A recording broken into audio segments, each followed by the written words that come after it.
Welcome back to This Is a Lot podcast. Today we are joined by Christina Pardy, the founder of Shit That I Knit, a brand that went from a side hustle to being carried at Bloomingdale's and Nordstrom, and even became the official hat for the NFL and Team USA at the Beijing Olympics. Christina is also a mother of 2 little girls with a third on the way. She recently sold the company, and she's been refreshingly open about what it looks like when building, selling, and motherhood all collide. Let's jump in.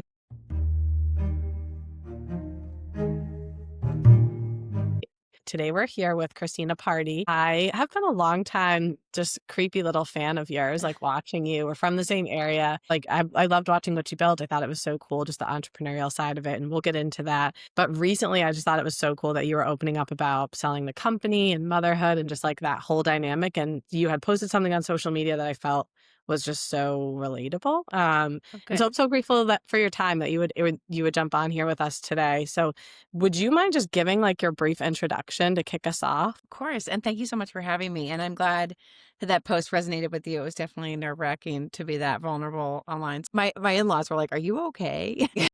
But yes, my name's Christina Pardy. I live in Boston, got 2 little girls. I don't think I mentioned this, Nicole, when we caught up the day. I'm pregnant with a third. It's a lot. I don't know what it is. Maybe it's probably another girl. But when I was 25, I started Congratulations. thank you, a silly business called Shit That I Knit. It was very much a joke and a side hustle. But in my mind, it wasn't really a joke, but I kind of played it that way. I love to knit. My mom taught me when I was a 10-year-old. And in college, I really caught the bug. And my sisters basically said, "You're a huge loser. You should start a website called Shit That I Knit and stop sending us photos of what you're knitting."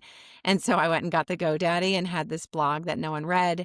And it wasn't until after college and I was in a sales job that I really didn't have a lot of creativity that I started posting on Instagram and started this little following and figured out how to sell things to people.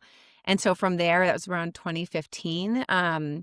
Things just kind of spiraled out of control. People love the brand name. They love the product. And I sort of felt like I had enough following and enough demand that I should quit my job and knit for a living. So I moved home and pursued it full time and told myself I'd give myself a year. My main bar was always, is this still fun? It was something that was supposed to bring me joy. And so I wanted to focus on that. And then 10 years later, I was still doing it. So it was a long journey, but it was a lot of fun. We ended up employing about 400 women in Lima, Peru, who could knit all of our products for us. And we sold into major department stores like Nordstrom and Bloomingdale's, Tuckernuck. And then we got these really exciting licensing deals with Team USA and the NFL. So we were making beanies for the Beijing Olympics and then for all the NFL teams. So it really went from being very, very homegrown to a much bigger business, which I learned a lot. So it was a crazy roller coaster of a path. Amazing. I can't wait to get into all of it. I have so many questions. Can you give us a brief overview of like where you are today? And then we'll kind of chew on all of the things that got you here. Yeah. So it's coming up on, well, no, actually September 4th. I just remember this because I was actually in a PTA meeting when I put my email went out and my Instagram went up at the same time. I did it purposely at the meeting so I'd be distracted that this would be the last season of Shit That I Knit. This was last year. I had spent from January or December of 2024 into, I think, right? Or 23, I'm losing track of the time. But I'd spent 6 months figuring out a deal to sell the business. And so that summer I'd closed the deal and had spent the whole summer getting things ready and then to announce that final season. So I sold the business last summer. I worked in transitioning the business over to the other brand for a few months and then eventually went off on my own. So I've been consulting and then working for another brand and bringing up my 2 girls and sort of taking a little bit of a step back, which has been nice, but a bit of an identity crisis. So That's the piece that I was hoping. I feel like just overview, I loved like digging into that piece, like the identity crisis, like what, and also just like after you, because like you had said when we initially chatted, like Shit That I Knit was your baby, and then you had babies, and like what like that shift was, and kind of getting to the decision to sell. I also want to talk about just like kind of giving a teaser into what we will talk about, like owning a business, being an entrepreneur versus having a job. I think that your insight on that's really interesting too, just getting to like where you are now and all of that. Yeah, no, I mean, I think my biggest question is like, so 2019 to 2024, right? Did I write that down? Like, okay, so 5 years doesn't seem like a lot of time, but like in the like life that you're in those 5 years, like those were monumental years in your life. Like Hmm. sounds like you got married, had kids all during that. So like Yeah. how, I guess my question is, what do you think drove you during those 5 years to like, take that on while doing all of those other things? And then inevitably, like what was kind of your reason for letting it go? Those first 5 or so years, it very much was my baby, my identity, my full focus.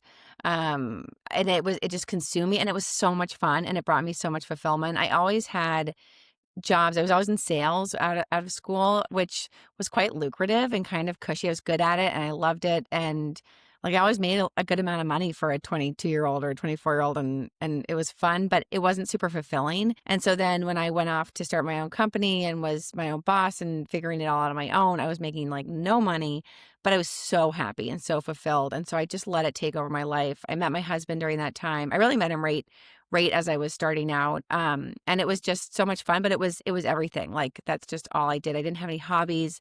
I would say my social life kind of like went to the way I just was like, I'm doing shit that I know right now. That's my main focus. And I would sit on the couch all night and Instagram and like DM with people. And so I was able to build a really strong following because I was so engaged on Instagram and online. But then having kids, your priorities shift. You have so many other responsibilities, so much less time in the day. You shouldn't be on your phone during dinner time, or Yeah, bath yeah. time and putting kids to bed. And so it was so much harder for me to feel inspired creatively and like not so burnt out. Those next 5 years were just like a little bit more of a slog and a little bit more of like, this is my job and less of my baby. But I still was so passionate about it and wanting it to be the next big thing. And was like through those years was driving these deals with USA, Team USA and with the NFL. So I still was really pushing, but it just, you have less time in the day. I don't care what anyone says. No Yeah. one has the same 24 hours in the day. A mom of young kids does not have the same 24 hours. It's just not. No, 100%. And to be honest, like I'm so impressed with the choice to like build, because you're right. Like you were doing like incredible things, like have like being, the person or the hat company that is the Team USA is wearing, like is huge, like Yeah. incredible. And so it's just kind of like I almost feel like you got out on top, which is like it's like I was in Vegas the other weekend, and it's like nobody wins in Vegas because like when you're on top, you're like I'm gonna do more, I'm gonna do more. There's like this Hmm. thirst.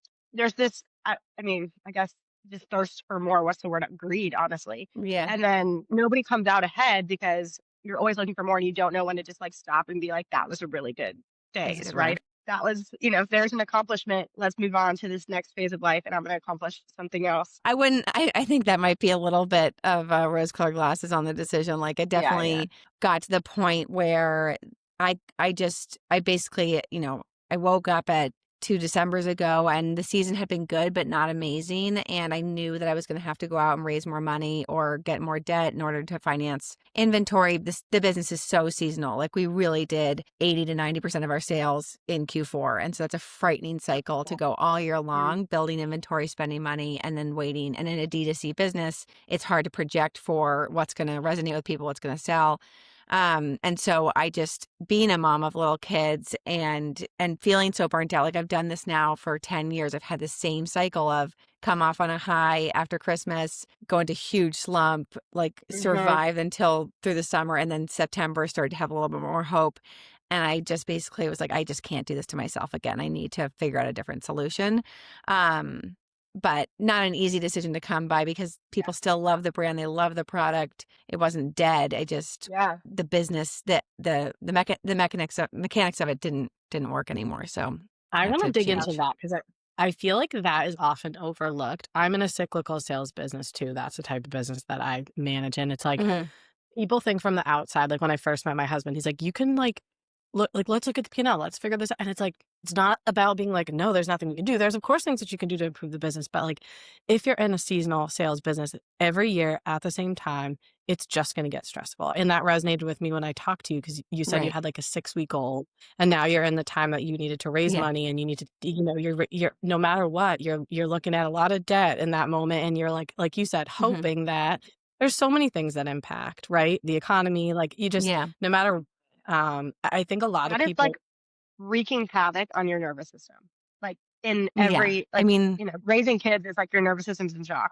and then, postpartum birth, everything, and then having like being in control of that type of a business at that scale. Like I like my chest is heavy just thinking about it. 'Cause it is, it's like Yeah, and the I bigger the boat definitely get from a growth mhm, standpoint, like, the more you grow, like, you're getting these amazing contracts and all these things, it's just you're putting more out, you're taking more debt, and then, like, eventually you're like, yeah, "Oh my gosh, the undercurrent is so strong, I don't think we can bootstrap right, this if one thing's right, off." And it's just every right, year, it just builds. And I think from the outside, like, honestly, like, your business was, like, so fun, and, like, I saw it everywhere that was anywhere, and it's like, it looks so cool, you're like, "Wow, you're the founder of" and so I just was, like, so appreciative of your honesty of, like, yeah, and it's a lot, that's yeah, Hard yeah. work. Yeah, and people are like, "It must be so much fun. It's, like, so great." My friends and family and, people who just knew the brand were so excited for all this growth, and I was so excited for the growth, and I think looking back on it, you mentioned, like, in Vegas, pushing to get more and more. I wanted more and more, like, I wanted to keep growing, and it was like, if I didn't have another milestone to hit or another thing to talk about on social media or in PR, then we weren't good enough, and so I was really pushing that, but then on the flip side, I had to deal with the realities of financing that demand and it my appetite for risk just like hit its limit. And that winter I had my daughter in December of 22, and like having a baby in December of 20 of that cycle was not ideal. And I woke up basically middle of January. I was like, "Oh my God, I don't have enough money to run payroll." You think about like your 6-week postpartum hormones and the lack of sleep and then dealing with that kind of stress that like my brain just wasn't firing properly, and I was coming up with all these insane scenarios and like so stressed out and spiraling at 2 in the morning. My daughter was like the most angel baby in the world. Like she slept through the night, like right away. She's just like a perfect child. And I was like, I actually liked when she would, this is so sad, but like I would like when she would wake up at night so I could like have her on me and I wouldn't be Yeah. like alone. I was like, I kind of need this baby more than she needs me. Like this is like comforting for me. So it was just a rotten time. And I think having had that experience, like I can't do that to myself again. I can't be in this position for another winter. I was so hormonal, and everyone in my life was like, you can't do this while you're postpartum. Like, you can't make that decision." I was like, "No, I'm pretty sure this isn't right. Like, this isn't a good setup." But I do think, like Nicole, we said that on other episodes of like people have given advice, like if big life events happen, like having a kid, like anything, yeah, like don't make a decision right away because like you're not doing it of sound mind. But like, okay, right. you've talked about that you have clearly this village behind you that's been very supportive and like encouraged you to Mhm. do things. Like, did anyone tell you you were crazy for leaving a lucrative sales job to start this? Because like I'm just thinking, like my parents would have been like, "Are you okay?" But I'm Yeah. also I can't knit for shit, so Yeah. like I didn't have a talent that I could monetize. But yeah, tell me a little bit about that. Like, was anyone like, "Are you okay?" Yes, I think I remember my parents telling me, like, after the fact that all of their friends were like, "Are you okay that you let her do this? This is psychotic." Like, leaving, like, like, nice benefits and a cushy job and a good I had just signed a lease on my own apartment. I was, like, 24. I was like, "I'm gonna get my own place." Like, I was doing well, and then I was like, "Actually, The article, yeah. I think I wanna do this." And then, like, a month in, I like, cried to my mom. I was like, "I don't have enough money for rent. I need to move home." So, I quickly moved in with them. But I think people thought I was kinda crazy. I remember telling my boss at my sales job that I was doing this, and they basically were like, "When you're ready to come back, let us know." Like, Yeah. they did no Yeah. faith. But I was just like, I there's always a sales job. It's not like I had some, like, really specific job. I could always do something else. So I figured I could go get another job if it was a total train wreck. But I'm Well, sure especially then, many, like many people 22, it's like, when else are you gonna do it? right. I was like, I have no responsibilities. I'm not married. I don't have kids. I don't have a mortgage. Very fortunate not to have student loans. I'm in a good spot to take this risk and give myself a year and see if it works. And if it doesn't work, I'll go get a job. But I think I've said this a bunch of times. I was so afraid of regretting it. I was so afraid of not doing it and looking back when I was 45 and saying, God, I had this really cool thing and I didn't do anything. And I'm, I just stayed in this sales job and I was just a cog in the wheel and I wish I had gone for it. I mean, at that time I had like 5,000 followers on Instagram and all these women knitting for me in Boston and just this great momentum and what I wasn't going to do because I was a little bit afraid of failure. That just seemed really lame. Thinking when you said that because you said the kid thing and, like, staying up at night, and, like, I have that, like, right now, like, when you're that age and you really are, like, you're like, "I'm bulletproof." Like, I can Yeah. always something else. I will figure this out. I can move in with my mom, dad. I can Yeah. eat. like my husband did a startup and he jokes, and he was in New York City, he bought like old bagels and he would just live off the old bagels. I was like, you can just do that. But like Yeah, when yeah, you have kids, it becomes like very different right away because you start to worry about their future and like, am I making a decision that's going to impact them? But at the right. same time, like that's negative me that I go there. Like, is this like, am I shooting myself in the foot in terms of like building their future? But then it's like, or are you like, now the reward becomes higher too, right? Yeah, Because you're like, or I could give my kids so much more if I do this. So there's this like, yeah, I don't push and pull, I feel like, and I'd love to get your insight right now. I think that the answer is just different for everyone, but I yeah, also think that like this time that we are all in, like toddler land, is yeah, very different from like the this is such a short season. Then yeah. a lot of times what's better becomes it changes. But I think that I would love to hear like what you're doing now and what the difference is between the two and like advice that you have. Cause I think a lot of people are like, should I get out on my own? You know, and Yeah. again, everybody's different, but just your personal experience with it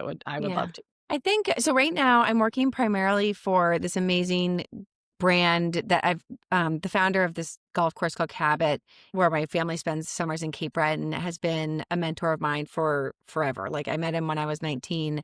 And when I started Chit That I Knit, I called him up and asked him for help. And he was always my cheerleader. So when I sold Chit That I Knit, he called me and was like, hey, let's buck you up. Why don't you become an ambassador to our new property in St. Lucia? And so it's so different from what I was doing, but it's been so wonderful and uses my skill set. I'm a salesperson. I love stalking people. I have a great network. And so it's been a real joy for me. But at the same time, sometimes I'm like, it's so weird. I'm playing support staff now. I'm not the girl. I'm not, the Yeah. star of the show. And sometimes I'm like, I gotta work harder or do something more or, add something to my plate. And I try to really remind myself of that feeling of having my back against the wall with my 6-week-old or trying to sell my business. And like all I wanted was to be calm and be spending time with my family. It's like all I want. I was like, I just wish I could be happy again and just be with my kids and my family and my friends and be kind of boring. Like I just wanted that so badly. And so I try to remind myself of that feeling and be like, this is really good for me. I kind of need this downshift in chaoticness.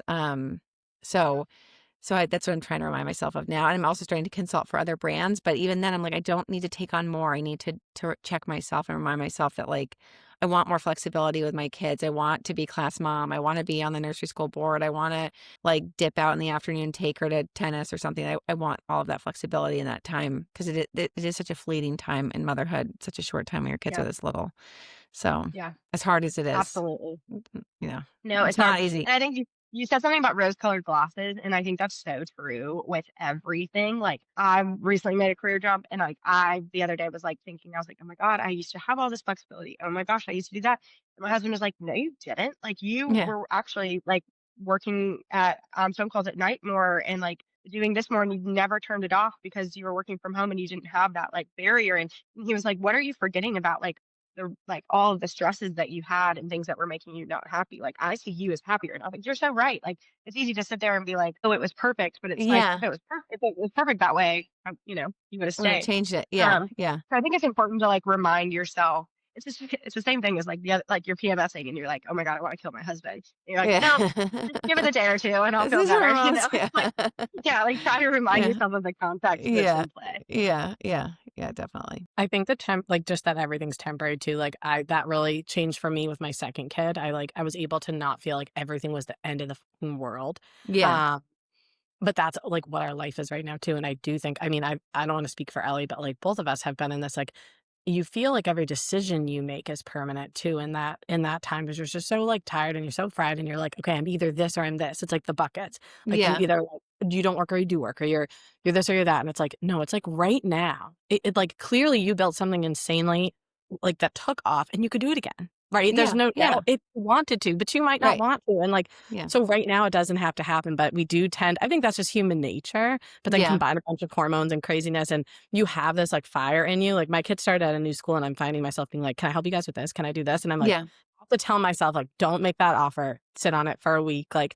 because you just feel like I can take it on, but like, Yeah. should I? Right. Like we can't Right. just because we've always fired up here. Like it doesn't mean it's a good thing. Yeah.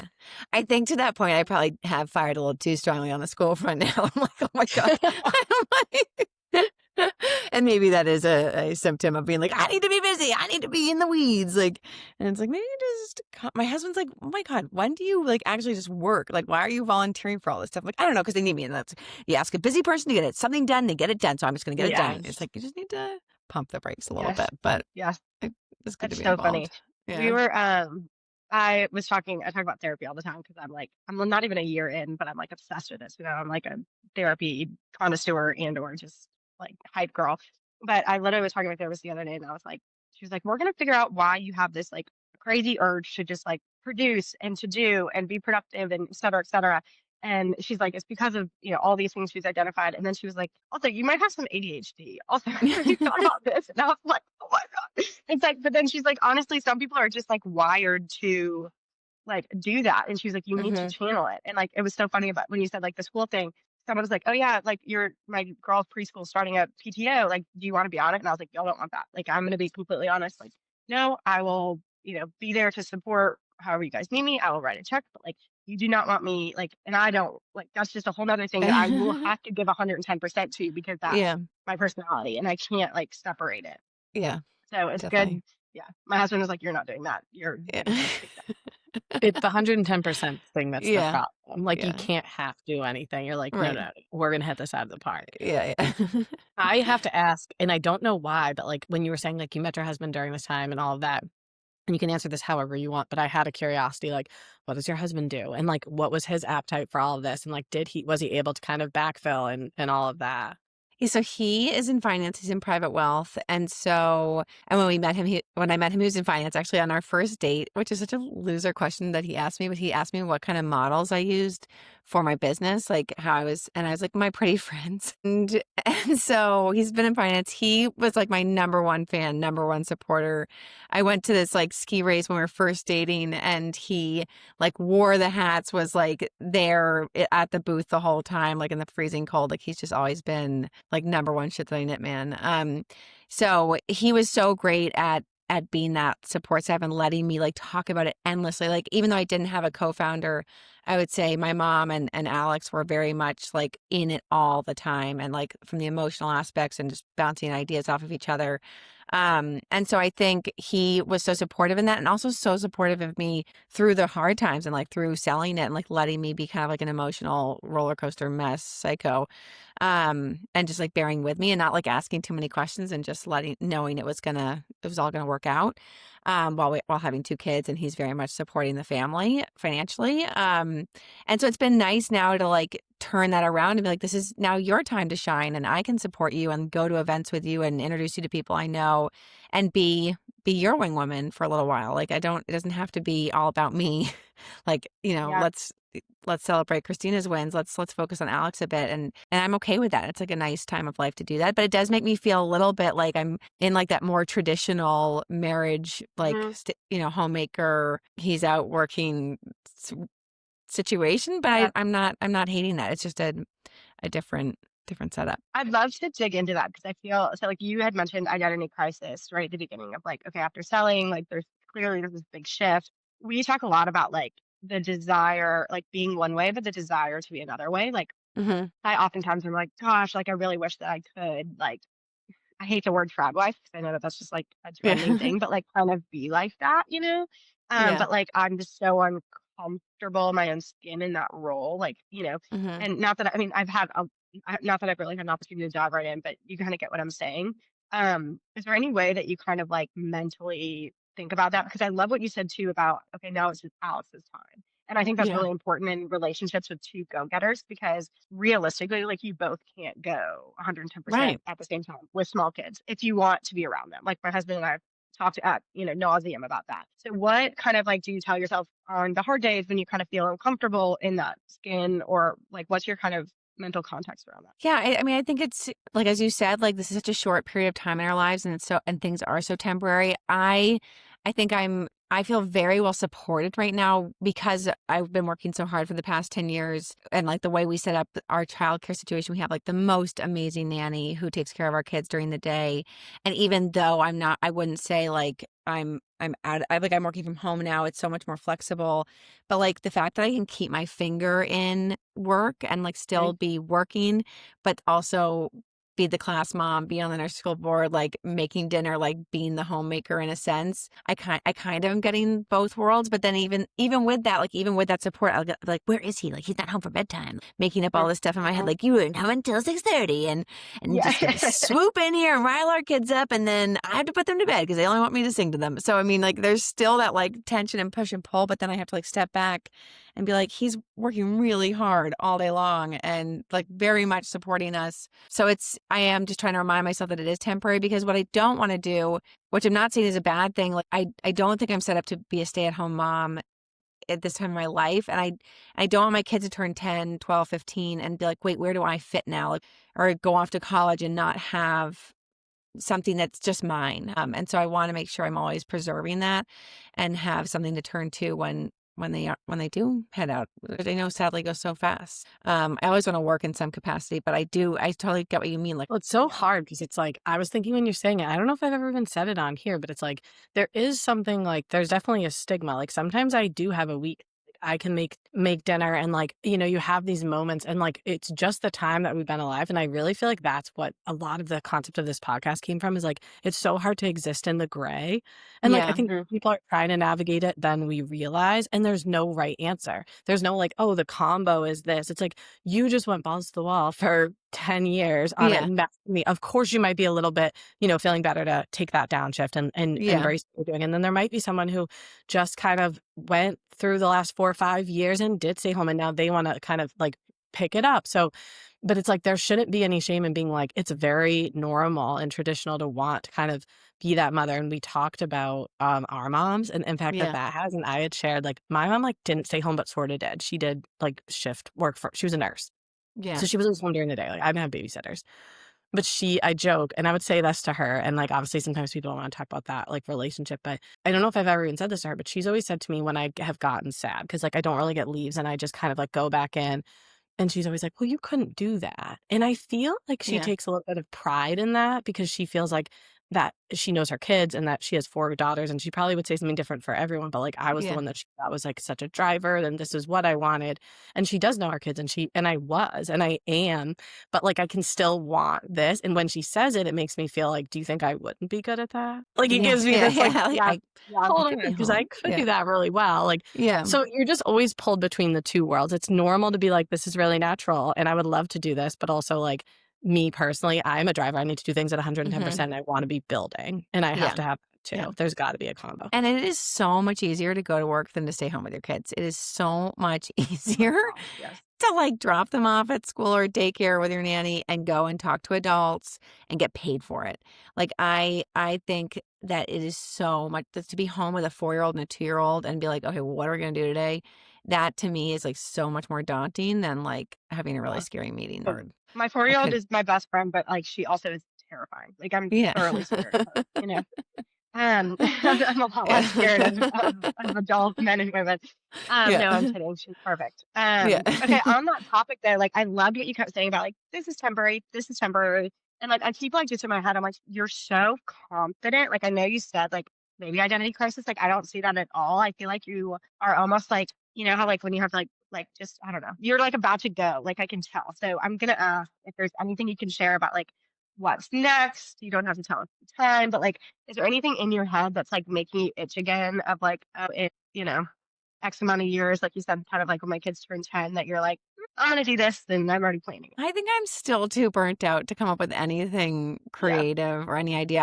I've like I need to tattoo it to like my face that I will never start a business with inventory ever again. Like if anyone hears me talking about like we could sell this, just be like, stop, Christina. No, there's no inventory. You're not allowed to buy things that you have to then sell, because that is just like such a stressful business. I can't do it to myself again.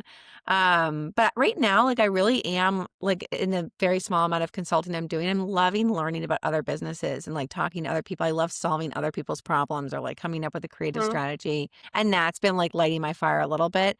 And I also love sales and I love what I'm doing for Cabot. So I'm just like happy with where I'm at right now. But it's not to say that I do have a hard time not be like, we should team up and do this thing. And then I'm like, oh my God, Yeah. stop, stop, Yeah. stop, stop, stop. So I am You trying still to have like that, like, what's that called? Pilot light something on a something station there. crazy. Yeah. I was just moderating a panel this week for a couple of founders and just talking about like the psychology of being an entrepreneur and like I think there has to be like some wire loose. Like there has to be some like Mhm. delusional, psychotic thing that's like, yeah, I can do that. Like, why not? And just like Yeah. figuring it out and then being so okay with like being so low and then so high and so low. And there just has to be something wrong with me that I'm like, I'll probably do something like that again, but not for a Yeah. while. I want to talk about, okay, so you just made the comment about like, or this is what I thought. I read a quote the other day and it was like, we have absolutely no reason not to be delusional about our goals. Yeah. They really like should act like, I know people are like, oh, it's not a dream if it doesn't scare you. And it's like, it actually shouldn't scare you. Like you should just firmly believe that you can do all of these things because like, oh, like people are like a lot of the people that are doing things and like doing all of this like are just as smart as you, you know, Yeah. and they Yeah. just decided to go for it. Um, Right. so I love that idea of like there's a little bit something loose, but I almost think like everybody should let it loose. I had a question about consulting because I feel like what a great I've always thought about that and I've like had a mentor that studied a couple times and like I've heard of like there's a lot of really impressive women that have made fantastic careers out of that. How did I know you said the thing with Cabot, you had a a connection there who obviously you impressed and came and was like, let's do this. Your additional consulting, how did you come about that? I just kind of like put it out there. And again, like I am not someone who overthinks things. I probably could have overthought it a little bit more. Like, what do you want the consulting to be about? But I was like, I'll just like Yeah. do it. And so when I sold the company for the brand that I was working for, I actually wasn't full time, and so I had to set up an LLC in order to get paid. And like, so it was natural. And I'm like so good at setting up an LLC. I was like, that's very easy for me to do. I'll just get this done, knock that out. And so then I was like, well, I have this. I could start working for other people too. And I love, marketing and social media and partnership strategy. So it just kind of came naturally, and all of them were word of mouth and just inbound. And now I'm kind of like figuring out what really makes me tick. I think what I'm loving the most is sort of like a more one-on-one coaching, like where we can meet once a week and like talk through ideas and strategies, and then come back and meet the next week and stay on track. Because I think I Mhm. don't have the capacity right now in my life to like actually take on a ton of work. It's more like but I want to share ideas and be supportive, but I'm not someone who's going to be like your social media manager. That's not the kind of work I'm going to be doing. So it's been fun, but it's also been, you mentioned like therapy and ADHD. Like I'm definitely have undiagnosed ADHD. And so in some ways I'm learning that like consulting kind of stresses me out. Like I'm like, this is actually like Yeah. a lot of different people. I did one amazing thing, which is I hired a virtual assistant, to help me manage like the multiple inboxes and all the different meetings and making sure that I'm not double booking myself because I'm so disorganized and so impulsive. I mean, the amount of times I've been like, oh my God, I completely double booked this, or I don't know how to log into this thing. So that's like really saved me in a big way to like stay on track. I just got an assistant this year, and it was like it took me like 3 months to even embrace it and like in the right way. And it's the exact same thing. Like even this call, like I booked this. You have to stay ahead. And like I told her this week, like, here's what the school schedule looks like. Here's what this, like Yeah. these, unless something's super critical, like I need to catch up. And Yeah. like I'll tell her, put my drive time in. Like we Yeah. just like have to, it keeps you honest. And Yeah. also I feel like the biggest thing I learned, like we're talking about like taking risks and, being drivers and all this stuff and like being a little crazy. And I feel like the biggest thing, and this, some people hate me for this. I know it that I work with. They love me in general, but you know what I mean? Yeah. Of course. I'm just like done is better than perfect. And I'm sure you've experienced that. Like with all that you were doing, if you didn't just trust people, like you Right. have to just Right. let Yeah. people screw it Love up. that. Yeah. Yeah. Yeah. Mhm. And I have Mhm. always been, I think, with hiring people for shit that I net, like really okay with that. And like, because you have to recognize your limitations, but I can't do all this stuff. I'm so with you, Nicole, that done is better than perfect. And I've never been a huge perfectionist. And I found while leading a team, it always like engendered so much more confidence and growth out of my employees if I Yeah. trusted them. I was like, you do it. I don't care. Just go get it done, or like set up for the event, or Yeah. like send out that email. Just do it. Like do it, because I don't have the bandwidth to do it all. Yeah. So yeah, I've been okay with that for a long time. Yeah. I have a friend whose husband is a lot enthusiast. I'm gonna call him that, and he's gonna laugh if he's listening. But he gave me a ton of feedback. Which one was that we need to launch things every week at the same time. And Paul, we can't do that because we just don't have our shit together enough for that yet. But eventually we will. Sorry, Paul. But two was sorry, Paul, to make the lightning round a little bit spicier. He was like, I love the Okay. idea, but like here's some questions that we have. So I think we sent you the outline. his submission, Paul, you'll be happy, was what was your last fight with your husband about? Kick it off in the I box. think I feel like this will resonate with a lot of your listeners. I think our last fight was about golf. I think it was about, no, it's just like, I am someone who, my love language is time. Like, I just want my own time sometimes. I'm like, if you get 4 hours to go play golf and then go out to dinner after, I want like even just 2 hours back. And I want it to be offered. I don't have to ask for it. I want you to take the girls out and do something so I can do whatever I want to do, even if it just means cleaning my kitchen by myself. So I think it was definitely about golf and time, which I don't think that battle will ever be fully closed. I think that's just life. Like, I don't know if injustice or imbalance with I know. motherhood and fatherhood is golf. Which also, I really like, I think love to golf. that. I'm a golfer, like, but I Yeah, never am like, I'm gonna go play take me with you. 18 on a Saturday in the middle of the day. They figured out how to do. They're like, oh, if we play at like 8 o'clock, then we're home right when they go to nap time. So then we have the Mhm. afternoon to like watch football. And it's like, Yes. how Yep. have you figured out how to get an Yeah. entire day now? But you're home. It's like they're brilliant. They really are. They're brilliant It's really individuals. brilliant. Yeah, it's really good. So funny. Yeah. Okay, so what is the most chaotic place you've ever taken a work call? When I was selling Should I Knit, I probably took over like 100 meetings, or I like forced 100 meetings on people. And I was on like quote unquote spring break with my sisters, my family and cousins and my parents. And we were in Florida somewhere, and I took a like very important call from a guest room, like with the blurred background, like with the computer on the bed, like sitting there, like pretending it was a desk, as I can hear like everyone fighting and running around and yelling outside. And like, I don't think it even went very well, but I just came out, I was like, what the hell am I doing? Like, why am I doing this on my like quote unquote vacation? That's like one of those moments when you're like, how am I qualified for this? I Yeah, asked yeah. that This question is to my not husband. good. Like, where's what? my How did I get here? Yeah, yeah. This sucks. if you could rewrite your specifically second maternity leave, because you kind of dug into that being that pivotal moment, what would it look like? And the real underlying Yeah. question is like, do you feel like you sold at the right time? Do you wish you looked at that earlier? Like, what is all that in your head? I mean, the second one was like really terrible. My first maternity leave I had my daughter in April of 2020. So it was like height of COVID. So it was just like a bizarre time, and I was home for a year anyway. So that was kind of a mixed bag. The second one, I just like, I would never in a million years wish on my worst enemy that you should go back and like do something absolutely terrible with a 6-week-old in your lap. So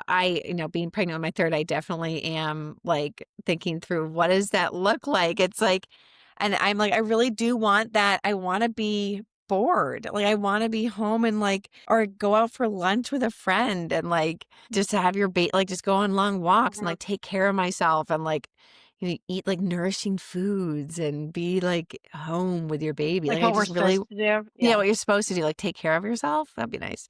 Versus like try to do everything else. And oh my God, also I have a baby that's right there. I do always say that like it was a great way to lose a baby weight. Like I was so stressed. Yeah.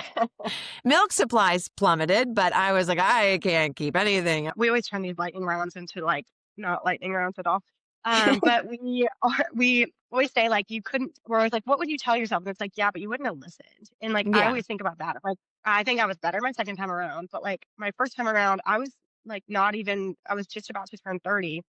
And like now I'm about to turn 34. Like those 4 years in your 30s, like I have matured more than I did my first Yeah. 29 years, like, or I'm Yeah. just like so much more myself. Like I just think there's a time and place for everything. And like that, Right. like you said, like for something like that happened for a reason.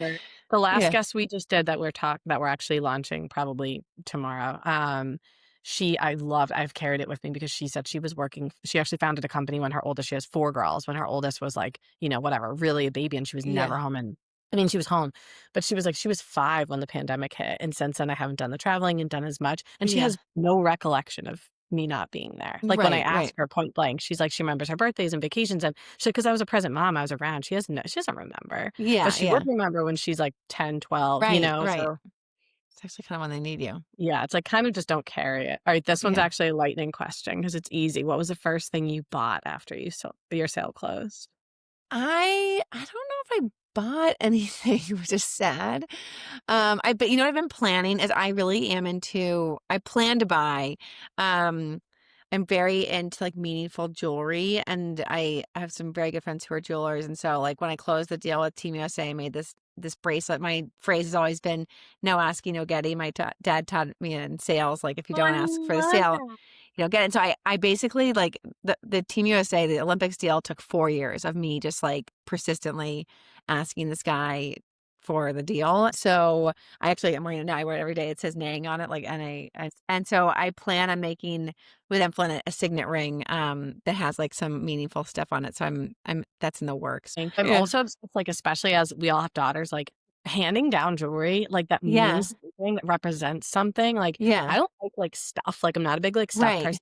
Classic jewelry that has a meaning from, like, a point in time, like, how special would that be to get, Yeah. like, your mom, your Right. grandma, freaking love it. Yeah. Especially Yeah. things like that that your kids should have forever. Yeah. So Yeah. so that's the plan. I really want like something meaningful. Ellie's gonna get that as a tattoo Yes. from Yeah. her. No, literally, I'm so excited. I'm like about to run through the halls to say it. Okay, so I love this last one. What's harder, raising toddlers or raising capital? For me, raising capital is harder. It just wasn't. It's never something that's come easy to me, and I think I always shied away, and I wish I could look back on it and be like, I should have been more financially educated going into running a business, or like just jumped into it further. In selling the business, I learned so much and was like, oh my God, like how did I not look at my P&L and like understand this and quickly make changes?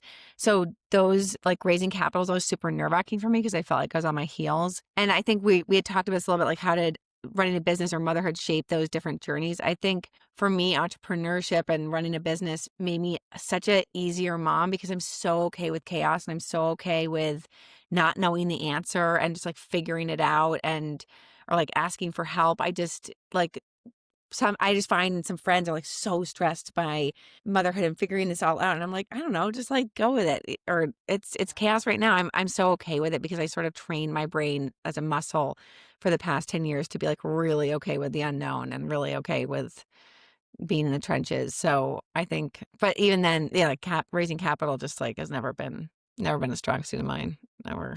Well, thank you so much. I was so excited that when you answered, I love that you answered. You were just like, yeah, Yeah. let's do it. I was like, Oh, yeah. wow. This is such an interesting topic. And so right now, so I'm sure so many people love listening to all your guests because it's nice to feel like you're not alone in this like weird time of your life. More than Figuring it out. anything, like it's so much fun for us. Like I literally was just like the partner that I'm like running this business with, just walked by and I was like, I can't wait to like go in and tell her everything. Like it like gives me so much motivation to like, just be, a working mom in, both aspects of it. So I appreciate you being so open and honest about it. And so you just have like it sounds really corny, but like vibration about you. Really love just like spending an hour with you. So thank you.